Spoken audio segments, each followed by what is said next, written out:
They weren't just stadiums. They were empires. Where dynasties rose, cities stood still, and packed crowds roared like one. Nearly $500 million poured into these concrete cathedrals in their time. Then, one by one, they were demolished when economics demanded something bigger. From the Immaculate Reception to Jordan's first three-peat, from disco riots to Earthquake World Series, these places shaped America's sports identity. But when the teams left and the money dried up, progress came calling with a wrecking ball. This is the story of 12 stadiums that built legends and what replaced them when the lights went out. Our first stop is in Miami, where palm trees sway over an empty lot. 71 years of football history erased, replaced by a baseball park that never quite captured what was lost. The Orange Bowl rose during the Great Depression for $340,000, a horseshoe of orange and teal seats that became Miami's sporting soul. The horseshoe design trapped sound, creating a deafening roar that made it one of the most intimidating venues in football. This was where a live Dolphin mascot briefly celebrated touchdowns in the late 60s, where the Beatles performed during their first American tour, where the perfect season Dolphins dominated in 1972, where the University of Miami built a football dynasty that owned the 80s and 90s. 5 national championships, a 145-17 home record. 5 Super Bowls played here, more than any demolished stadium in American history. Over 75,000 fans packed these stands for decades. The roar echoed across Miami. Local identity lived and died with what happened on this field. When the Dolphins moved to Joe Robbie Stadium in 1987, the beginning of the end arrived. When the University of Miami followed in 2008, the fate was sealed. The Marlins needed a baseball-specific venue, and the Orange Bowl's prime real estate became too valuable to preserve. November 10, 2007. The final game. Miami Hurricanes versus Virginia. Fans knew this was goodbye, but nobody expected a 48-0 devastation. The worst home shutout in decades became the stadium's final memory. Demolition came in 2008 despite passionate campaigns to preserve one of the last classic horseshoe stadiums in America. Today, Lone Depot Park sits where legends were made, and only echoes remain for those who remember when football was king in the Orange Bowl. From Miami's tropical heat, the journey moves to Texas, where a hole in the roof couldn't save a stadium from progress. The hole in the roof was there so God could watch the Cowboys play. That's what they said. That's what everyone believed. Texas Stadium opened in 1971 with its revolutionary partial dome, a 660-foot opening above the field that became as iconic as the star on the helmet. $35 million built a fortress that pioneered luxury suites, revolutionizing stadium economics forever. Tom Landry paced the sideline in his fedora. Roger Staubach commanded the offense. Danny White carried the torch through the 80s. Troy Aikman brought championships back in the 90s. 3 Super Bowl titles won by teams that called this home. In 1978, NFL Films declared them America's team, and Texas Stadium became the cathedral where that identity was forged. Monday Night Football made this venue a national stage. The Cowboys became a television empire, their games broadcast nationwide, their mystique built within these walls. For 38 years, this was more than a stadium. It was a cultural landmark, a symbol of Dallas ambition and Texas swagger. But Jerry Jones wanted more. The luxury suites that once revolutionized the industry were now outdated. Revenue streams couldn't match modern standards. Jones envisioned a palace that matched his vision for what the Cowboys could become. The team moved to AT&T Stadium in 2009. Asbestos issues complicated demolition plans. Then came April 11, 2010. The implosion broadcast on ESPN. An 11-year-old contest winner pushed the button. Cameras rolled. Crowds gathered. Texas Stadium fought back, refusing to collapse cleanly, taking multiple attempts to fully fall. Today, a mixed-use development with residential towers and commercial spaces covers the site where America's team was born. The hole in the roof is gone. But for those who watched Landry and Staubach and White and Aikman, Texas Stadium will never be just a memory. From Dallas, the story moves to Pittsburgh, where one moment changed football forever. December 23, 1972. Fourth quarter, Steelers trailing. Terry Bradshaw drops back under pressure, fires downfield. The ball deflects. Franco Harris catches it inches from the turf and runs it in for the win. The Immaculate Reception. The most debated play in NFL history happened where 3 rivers converge.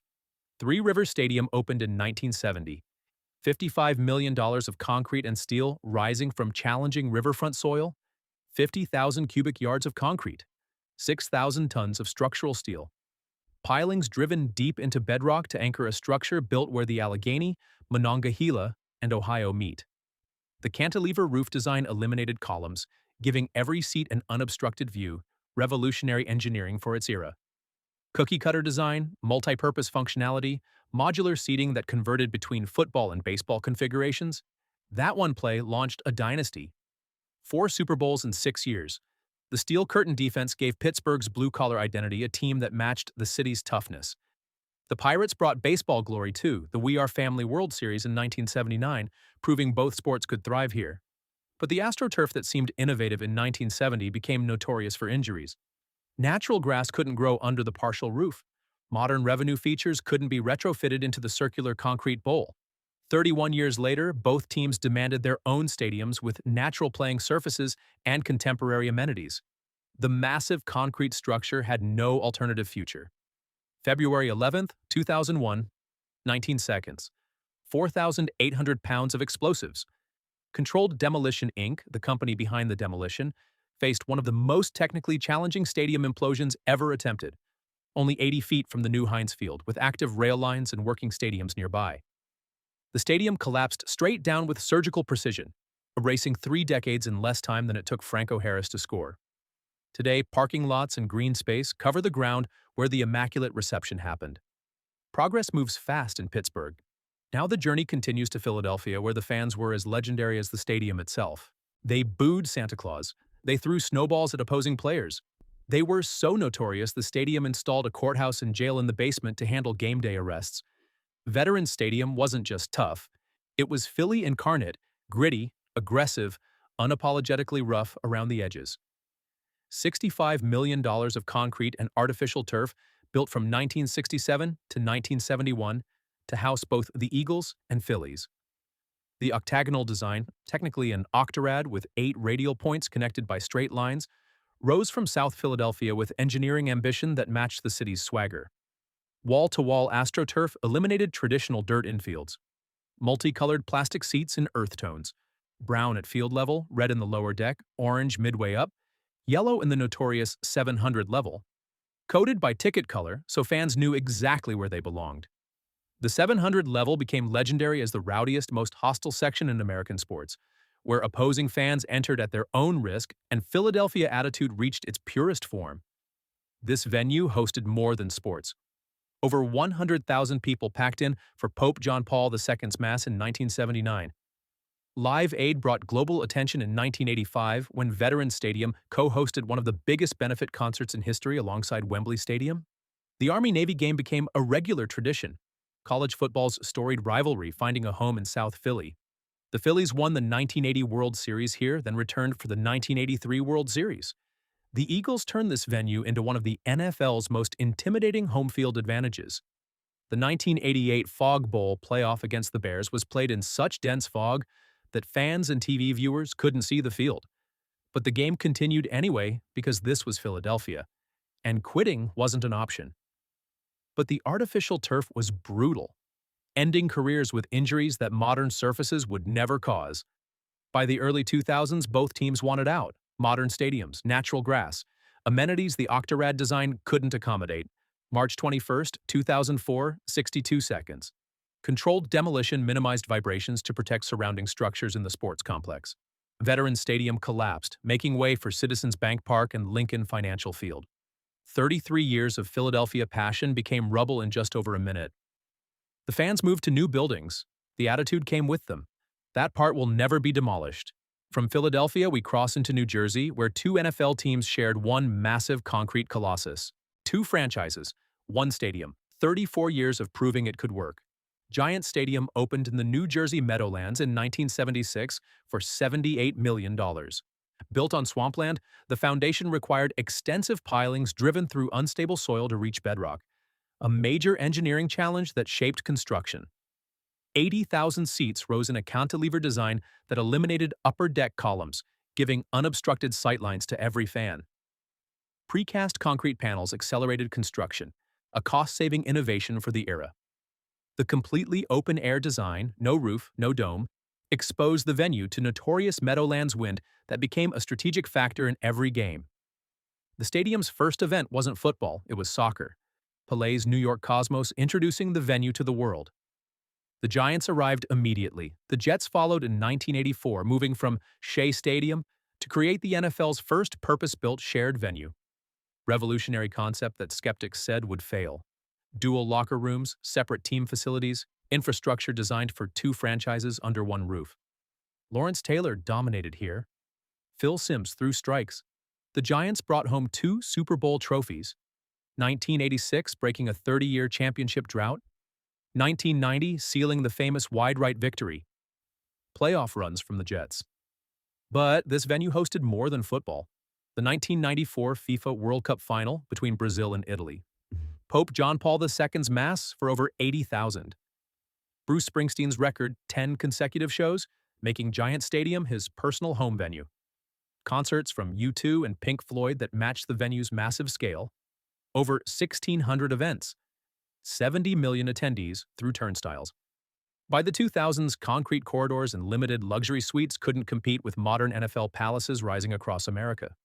Both teams wanted more revenue streams, better amenities, the kind of stadium that could generate year-round income. January 3, 2010. The final game for both franchises on the same day. Giants versus Panthers. Jets versus Bengals. Coordinated farewell. Then came the challenge. MetLife Stadium construction was already underway just 25 feet away. No implosion possible. From February to August 2010, wrecking balls dismantled the Colossus piece by piece while protecting the adjacent construction site. Months of careful demolition to avoid damaging foundations built on the same swampland. Today, MetLife Stadium parking lots cover the exact footprint. Same spot, same teams, same meadowlands. The concrete fortress became asphalt and 2 franchises kept sharing under a new roof.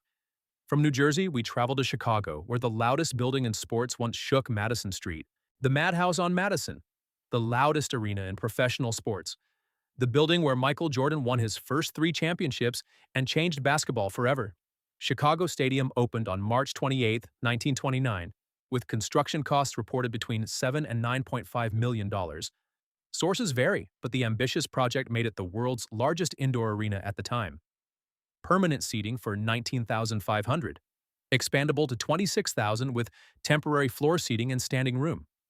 The crown jewel was a 6-manual, 51-rank Barton pipe organ, the largest unit organ ever constructed. Its 7.5-ton console featured 828 stop keys painted in brilliant crimson. The organ chambers sat in specially built concrete lofts in the roof, powered by a 100-horsepower blower that could shake the building to its foundation. Stadium organist Al Melgard allegedly shattered light bulbs playing at full volume, and once stopped a riot by pulling out all stops. Visiting teams hated it. Chicago fans loved it. The stadium was actually the first arena with an air conditioning system, though the rudimentary setup famously filled the building with fog during late-season hockey and basketball games. The Blackhawks brought 3 Stanley Cups here, 1934, 1938, and 1961. Jordan's first three-peat happened from 1991 through 1993. The Bulls dynasty launched from this building before moving across the street. For 65 years, this was Chicago's cathedral of competition. But nostalgia doesn't generate luxury suite revenue. The aging air conditioning system couldn't keep up with modern demands. The United Center promised everything Chicago Stadium couldn't deliver: modern amenities, wider concourses, climate control, the kind of building that could host both sports and entertainment while maximizing profit margins. Both teams moved in 1994. The Bulls played their final game on May 20, 1994, defeating the Knicks before eventually losing the series. The stadium's final event came September 9, 1994, a charity game. Demolition followed in 1995. The massive Barton console was preserved and relocated to a private residence in Nevada. The Bulls' championship court center ended up in Jordan's mansion. The United Center rose directly across Madison Street, maintaining the address and attempting to preserve the tradition. The Madhouse on Madison is gone. The madness moved across the street. But those who witnessed Jordan's early championships and heard that Barton organ at full roar know what was lost when the building came down. The journey continues to Detroit, where Hockeytown's cathedral sat on the riverfront for 38 years. The Joe, where 4 Stanley Cups were won. where Steve Yzerman spent 23 seasons building a legacy that defined Detroit hockey. Joe Louis Arena opened on Detroit's riverfront in 1979 for $57 million. 20,000 seats built specifically for hockey. Sightlines designed so every fan felt close to the ice. Named after the Brown Bomber, boxing legend Joe Louis from Detroit, the building carried the weight of the city's sporting heritage. The industrial exterior reflected Detroit's gritty character. Economical construction completed in just over 2 years, shoehorned between Cobo Center and the planned riverfront towers. The engineering focused entirely on the game. Two massive 30-foot-tall, 441-foot-long trusses spanned the length of the building, supported during construction by 4 shoring towers and 3 cranes, a remarkable feat for its time. Steep exterior stairs became notorious, a consequence of the tight riverfront site. Narrow concourses and high-mounted luxury suites reflected an era when arenas prioritized the game over entertainment amenities. 4 Stanley Cup championships were celebrated here: 1997, 1998, 2002, and 2008. Yzerman, Lidstrom, Datsyuk, legends who made Detroit synonymous with hockey excellence. The octopus tradition became Detroit's signature, fans throwing 8-legged creatures onto the ice to symbolize the 8 wins needed for a championship. 25 consecutive playoff appearances. Hockeytown's Cathedral, where 41 playoff series electrified the city. But age caught up. Narrow concourses couldn't handle modern crowds. Limited luxury amenities fell behind league standards. Detroit's 2013 bankruptcy highlighted brutal economic reality. New revenue streams weren't optional. Plans for Little Caesars Arena emerged in the mid-2000s, offering everything the Joe couldn't deliver. The Red Wings moved in 2017, leaving the riverfront behind. April 9, 2017, final game: Red Wings versus Devils. Henrik Zetterberg's 1,000th career game. Riley Sheahan scored twice, his only goals of the entire season, and Detroit won 4-1. The final goal in arena history came from Sheahan's stick. Fans said goodbye to more than a building. Demolition ran from 2019 to 2020. Traditional wrecking balls and heavy machinery because implosion was impossible near Huntington Place. By February 2024, the residences at Water Square, a 25-story apartment tower with 496 units, opened where the Joe once stood, overlooking the Detroit River where championship banners once hung. The Joe is gone. Hockeytown moved downtown. The memories refuse to fade. From Detroit, we return to Chicago, where baseball's most infamous scandal happened in a palace that stood for 80 years. The Baseball Palace of the World. That's what they called it on July 1, 1910, when it opened as one of baseball's pioneering concrete and steel ballparks, following Philadelphia's Shea Park and Pittsburgh's Forbes Field in 1909. $750,000 built a revolution. Architect Zachary Taylor Davis toured ballparks with White Sox pitcher Ed Walsh, designing a stadium where pitchers thrived. Initial capacity of 32,000 seats expanded to 52,000 after 1926 to 1927. Renovations that double-decked the grandstands. The original dimensions favored defense: 362 feet down the lines, 420 to center, creating a pitcher's park for 8 decades. Red brick exterior with signature arched windows made it look like a factory blending into the working-class Southside neighborhood. But Comiskey Park is remembered for darkness. 1919, the Black Sox scandal. 8 players conspired to throw the World Series, nearly destroying baseball's integrity. Shoeless Joe Jackson, banned for life by Commissioner Kennesaw Mountain Landis, despite batting point .375 in the series and being acquitted in court. The scandal cast a shadow that never lifted. July 12, 1979. Disco Demolition Night, a promotional stunt between games of a doubleheader against the Detroit Tigers, turned into a riot. Fans stormed the field, tore up the turf, created chaos that forced the White Sox to forfeit the second game. Baseball's greatest shame and wildest night both happened here. By the 1980s, aging infrastructure and no luxury boxes made obsolescence inevitable. White Sox owner Jerry Reinsdorf threatened relocation to St. Petersburg, Florida, unless a new stadium was built. The threat worked. A last-minute Illinois legislature deal kept the team in Chicago. New Comiskey Park rose across 35th Street. September 30th, 1990. The final game versus Seattle. The White Sox won 2-1 in a fitting farewell. Demolition followed in April 1991, the wrecking ball beginning its work. Today, home plate's location is marked with marble in parking lot B at Guaranteed Rate Field. The baseball palace became asphalt, but its ghost haunts every White Sox game. From Chicago, we head west to San Francisco, where wind and earthquakes defined a stadium's legacy. The wind never stopped. That's what everyone remembers about Candlestick Park. Balls curving mid-flight, temperatures dropping, fans bundled in summer. A cantilevered design at Candlestick Point that drew wind in rather than keeping it out, creating an atmospheric battle at every game. $15 million built this venue in 1960, opening April 12th as the first ballpark constructed entirely of reinforced concrete. Despite the conditions, legends happened here. August 29th, 1966, the Beatles' final paid touring concert, ending their live performance career on this wind-swept stage before only 25,000 fans, in a stadium built for over 42,000. The 49ers built a championship dynasty within these walls after moving in 1971. 5 Super Bowls launched from teams that called Candlestick home: 1981, 1984, 1988, 1989, and 1994. Montana, Rice, Young, the greatest offense in NFL history. When the stadium was enclosed in 1972 to accommodate football and supposedly block the wind, it only made conditions worse, creating unpredictable, swirling gusts inside the bowl.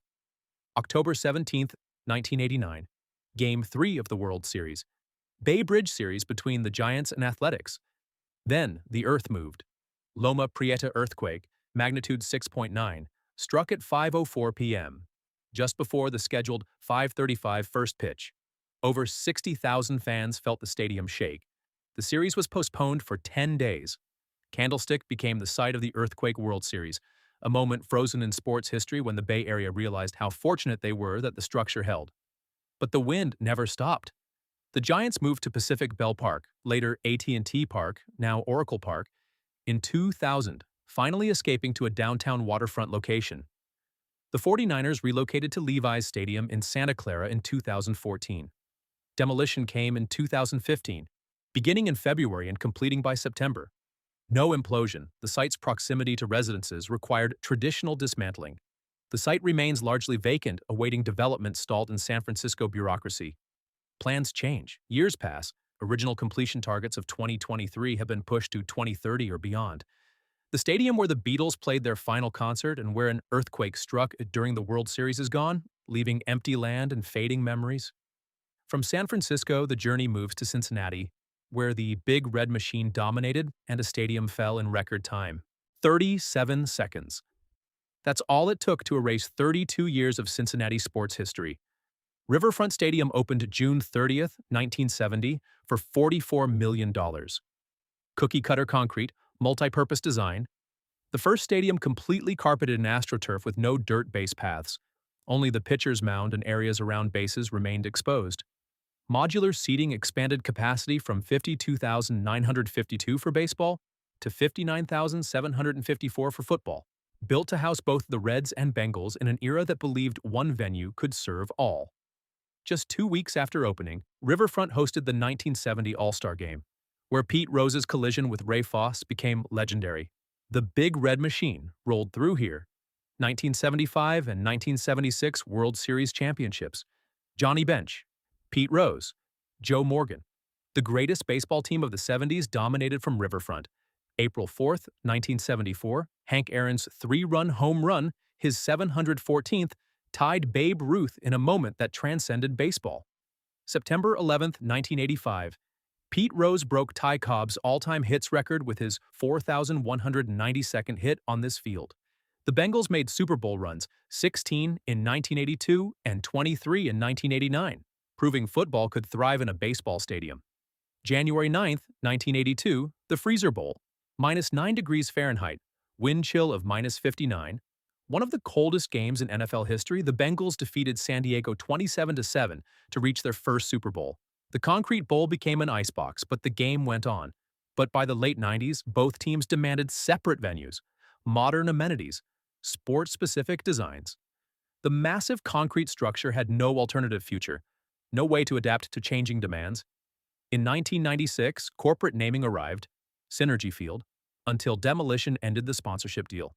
The Bengals moved to Paul Brown Stadium in 2000, The Reds moved to Great American Ballpark, which opened March 31st, 2003, built adjacent to Riverfront while both stadiums briefly coexisted.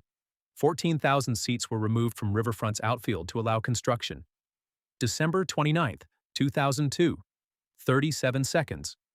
1,275 pounds of dynamite and nitroglycerin detonated in counterclockwise sequence. One of the fastest major stadium implosions in American history. The concrete bowl collapsed inward onto its playing surface. A 200-foot dust cloud rose over the Ohio River, dissipating within minutes. The Big Red Machine's home became history faster than a Johnny Bench throw to second base. Parking lots now cover the riverfront site, while Great American Ballpark stands adjacent to where the action once happened. But those who remember Riverfront and survived the Freezer Bowl know what was lost when progress came in 37 seconds. From Cincinnati, we travel north to Minneapolis, where a stadium's roof couldn't handle winter. December 12th, 2010. 17 inches of snow and the roof collapsed. Fox Sports cameras left running overnight captured the moment. The Teflon-coated fiberglass roof tearing, inflatable panels deflating like a balloon, snow cascading onto the field. The footage went viral worldwide. The Metrodome was supposed to be winter-proof. Built for $68 million, opening April 3, 1982, $2 million under budget. The air-supported roof stayed inflated by constant air pressure from rooftop fans. Climate-controlled bubble where baseball and football could thrive year-round. Designed by legendary structural engineer Fazlur Rahman Khan, the architect behind Sears Tower. Revolutionary design for cold climates until Minnesota winter proved too much. But December 2010 wasn't the first collapse. November 1981, over a foot of snow brought down the roof before the stadium even officially opened. December 1982, a snow removal crane tore the fabric. April 1983, late-season snow caused deflation. April 1986, high winds ripped the roof during a Twins-Angels game. 4 collapses before the infamous 2010 event that finally ended the Metrodome's era. The Twins won 2 World Series here, 1987 and 1991, the first indoor World Series games in history. Homer Hankey's waving during playoff runs. Kirby Puckett's legendary leaping catch in Game 6 of the 1991 World Series, robbing Ron Gant before hitting the walk-off homer in the 11th. The white roof made fly balls disappear against the bright ceiling, creating a notorious home field advantage on quick artificial turf. The Vikings made the building one of the loudest home field advantages in football.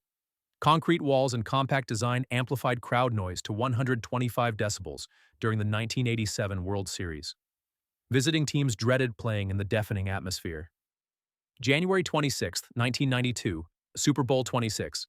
Washington defeated Buffalo 37-24. The venue hosted MLB All-Star Games, NCAA Final Fours, only facility to host Super Bowl, World Series, MLB All-Star, and Final Four. But the 2010 roof collapse became a metaphor for obsolescence. The Twins moved to Target Field in 2010, chasing outdoor baseball after their final Metrodome game October 11, 2009.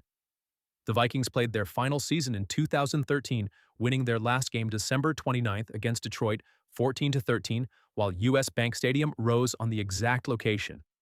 Demolition ran from February to April 2014. 80,000 tons of concrete recycled, 4,500 tons of structural steel salvaged, 120 tons of cast iron repurposed. US Bank Stadium opened in August 2016, an architectural marvel replacing a functional dome. From air-supported bubble to cutting-edge palace, Minneapolis traded function for beauty and a roof that could handle winter. The final stop takes us to New Orleans, where a stadium hosted Super Bowls and then vanished. 3 Super Bowls, 80,000 seats, home to the Saints' inaugural seasons, 48 years of Tulane University football. And then the Superdome opened in 1975, and Tulane Stadium became obsolete overnight. Built in 1926 for $2.5 million, Tulane Stadium was massive for its era. Super Bowls 4, 6, and 9 played here more than many active stadiums can claim. The Saints brought professional football to New Orleans in 1967, playing their first years in a college stadium that wasn't built for NFL crowds. But when the Superdome's doors opened, everything changed. Air-conditioned luxury, modern amenities. The Saints moved immediately. Major events followed. Tulane Stadium couldn't compete with the climate-controlled palace rising downtown. Attendance plummeted. Maintenance costs mounted. The stadium sat half empty while the Superdome hosted the world. December 1974, the last Saints game. The building's fate was sealed. Demolition came in 1980. The site became student housing and recreation facilities for Tulane University. During demolition preparation, workers made a bizarre discovery: an Egyptian mummy couple hidden somewhere in the structure. Even in death, Tulane Stadium had stories to tell. Today, students live and study where 3 Super Bowls were played.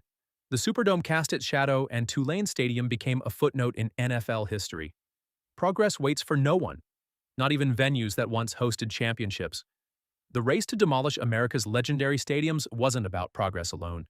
It was about money, luxury suites, and modern revenue streams that concrete bowls from the 60s and 70s could never generate. These 12 venues rose as civic temples. They fell as casualties of economics. Public funding debates raged. Corruption wasted tax dollars. Billionaire owners demanding more while cities footed the bill. Regional pride collided with financial reality, and nostalgia couldn't compete with profit margins. The Immaculate Reception happened at Three Rivers, Jordan's first titles at Chicago Stadium, the Big Red Machine at Riverfront, the perfect season Dolphins at the Orange Bowl. Those moments are preserved in video archives and aging photographs. But the buildings where they happened? Most became parking lots or new stadiums on the same ground. A few became housing developments. One, Candlestick Park, remains empty land awaiting development that may never come. The fans who witnessed history in these venues know what was lost. The younger generation will never understand what it meant when 80,000 people packed the Orange Bowl or when the Madhouse on Madison shook during playoff games. They were places where communities gathered, where championships were won, where regional identity lived in concrete and steel. Until the day economics won and the cranes arrived. Which stadium do you wish still stood? Which demolition hurt the most? Drop your thoughts below and tell us which venue you miss most. Because progress may be inevitable, but forgetting what came before is a choice we don't have to make. Thank you for watching, and if you enjoyed this journey, remember to like and share with others, and consider subscribing to our channel for more Mega Build stories. See you in the next one.